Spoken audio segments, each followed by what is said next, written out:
साथियों, आपने पिछले दिनों देखा नीट सहित तमाम पेपर लीक होने के विरोध में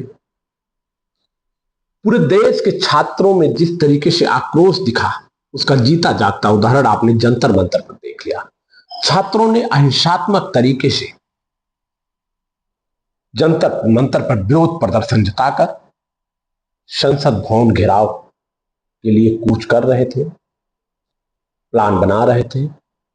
तब इस तानाशाह हिटलर साहब मोदी सरकार की पुलिस ने उन छात्रों के ऊपर, उन छात्राओं के ऊपर, पेरेंट्स के ऊपर, गार्जियन के ऊपर जिस तरीके से निर्दयता से लाठीचार्ज किया, यह निश्चित तौर पर निंदनीय है। हमारे संविधान में ऐसा कहीं नहीं है कि इस निर्दयता से लोकतांत्रिक तरीके से मांग कर रहे किसी भी व्यक्ति के ऊपर लाठीचार्ज किया जाए।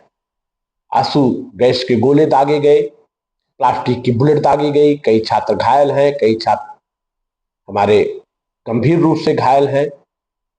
उसी को लेकर के कल नेता विपक्ष आदरणीय राहुल गांधी, जो इस समय पूरे देश में जननायक की भूमिका में है, संसद भवन में विपक्ष के सांसदों के साथ प्रधानमंत्री आवास पर मार्च कर रहे थे। प्रधानमंत्री आवास के गेट बंद होने के कारण उनके गेट के सामने लोकतांत्रिक तरीके से, गांधीवादी तरीके से छात्रों के ऊपर हुए उत्पीड़न, लाठीचार्ज के खिलाफ आवाज उठा रहे थे।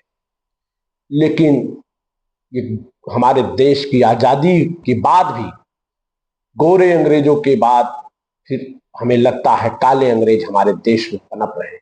इन काले अंग्रेजों की जो उस समय जनरल डायर ने जलियांवाला बाग में गोली चलवाई थी, और आज नरेंद्र मोदी को अगर जनरल कायर कहा जाए भारत का, तो मुझे लगता है कि बहुत ही सटीक होगा।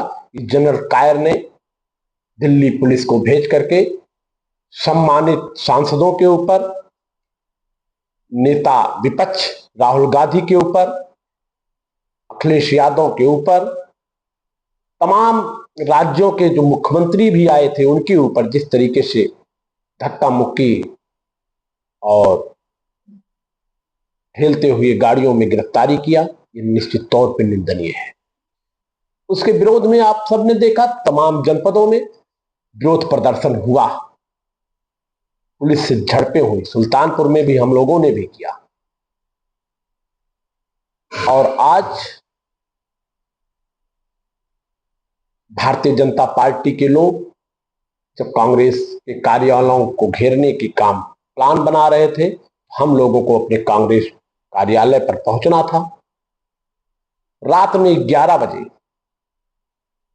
इस सरकार की पुलिस, रात में 1:30 बजे सरकार की पुलिस, 2 दरोगा जी, 2 सिपाही हमारे घर आते हैं, हमारे दरवाजे को खटखटाते हैं। हम सो रहे होते हैं, 1:30 बजे दरवाजा खोलते हैं, कहते हैं आपको हम हाउस अरेस्ट करने आए हैं। हमने कहा महोदय मुझे सोना है, सोने दीजिए और सुबह आइए, लेकिन वो लोग नहीं माने, जबरदस्ती हमारे घर के सामने बैठे और मुझे हाउस अरेस्ट किया। यहां तक कि सुबह हमारे बच्चे को स्कूल छोड़ना था, हमने कहा मुझे स्कूल बच्चे को छोड़ना है, तो उन्होंने 2 सिपाही मेरे साथ लगाया, मैं बच्चे को स्कूल ड्रॉप करके ले आया।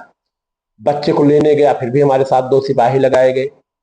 अभी लगभग 3 बजे मुझे हाउस अरेस्ट से मुक्त किया गया।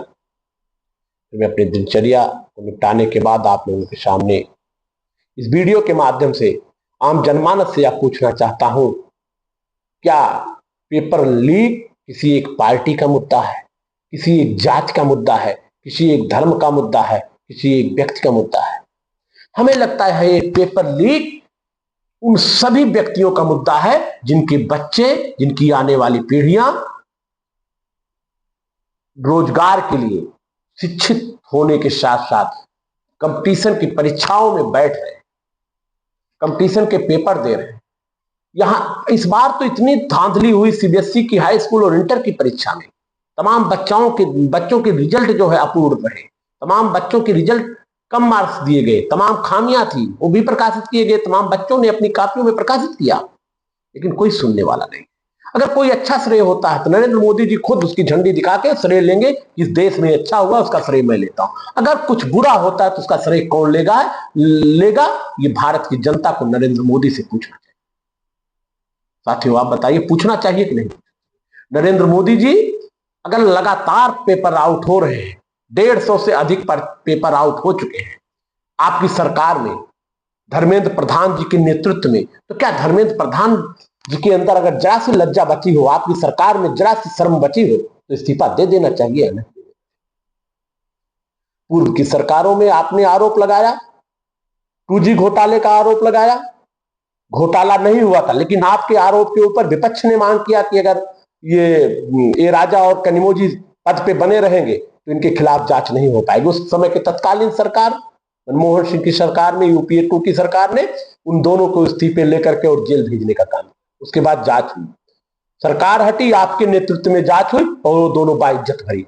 आप जनता को बेवकूफ बनाते हैं, जनता को चूतिया कब तक बनाएंगे? नरेंद्र मोदी जी, ये भारत देश की जनता जाग चुकी है।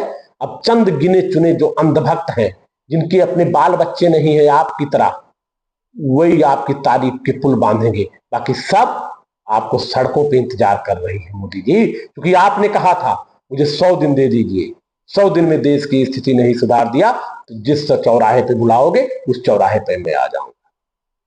तो मुझे लगता है कि आज जनता आपको चौराहे पे इंतजार कर रही है। आप अपने वादे को पूरा करिए और चौराहे पे जनता के बीच में जाइए, जनता का जवाब दीजिए। जनता का हक बनता है सवाल पूछने का। इतने बड़े मुद्दे हो गए, इतने छात्रों के ऊपर लाठीचार्ज हुए, इतने छात्र घायल हुए, क्या आपको मीडिया के सामने आकर के अपने जवाब नहीं देना चाहिए था उन बच्चों को, उन पेरेंट्स को, उन गार्जियन को? लेकिन आप जनरल कायर की श्रेणी में आते हैं, अंग्रेज तानाशाह की श्रेणी में आते हैं। नरेंद्र मोदी जी, आपको भारत की कुर्सी पर बैठने का कोई अधिकार नहीं। भारत की कुर्सी पर वो बैठेगा जो युवाओं की, छात्रों की, नौजवानों की, रोजगार, बेरोजगारों की, किसानों की, दबे कुचले मजलूम व्यापारियों की सबकी आवाज उठाएगा। वो जो है भारत की कुर्सी पर बैठने का हकदार होता है, ना कि आप जैसे गिने चुने कुछ चंद पूंजीपतियों के गुलाम बन के आप भारत की कुर्सी पर बैठे और देश को उन पूंजीपतियों को बेचने का काम। मोदी जी, अगर आपके पास जरा सी लज्जा शर्म हया बची हो, दे दीजिए इस्तीफे, पूरे मंत्रिमंडल के साथ छोड़ दीजिए आप सत्ता। बीजेपी में बहुत से लोग हैं आपकी कुर्सी संभालने के लिए, क्यों नहीं आप छोड़ देते हैं सत्ता? क्योंकि आपकी जान कुर्सी में है मोदी जी।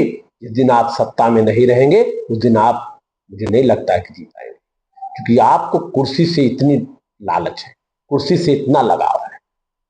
खैर साथियों, एक सवाल जरूर आप पूछिएगा नरेंद्र मोदी जी से, क्या आपको बच्चों पेपर आउट के बारे में जवाब देना चाहिए छात्रों को या नहीं?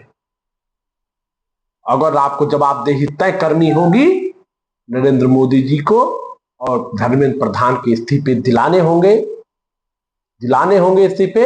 इसी के साथ मैं अपनी वाणी को विराम देता हूं। जय हिंद, जय भारत, इनकलाब जिंदाबाद।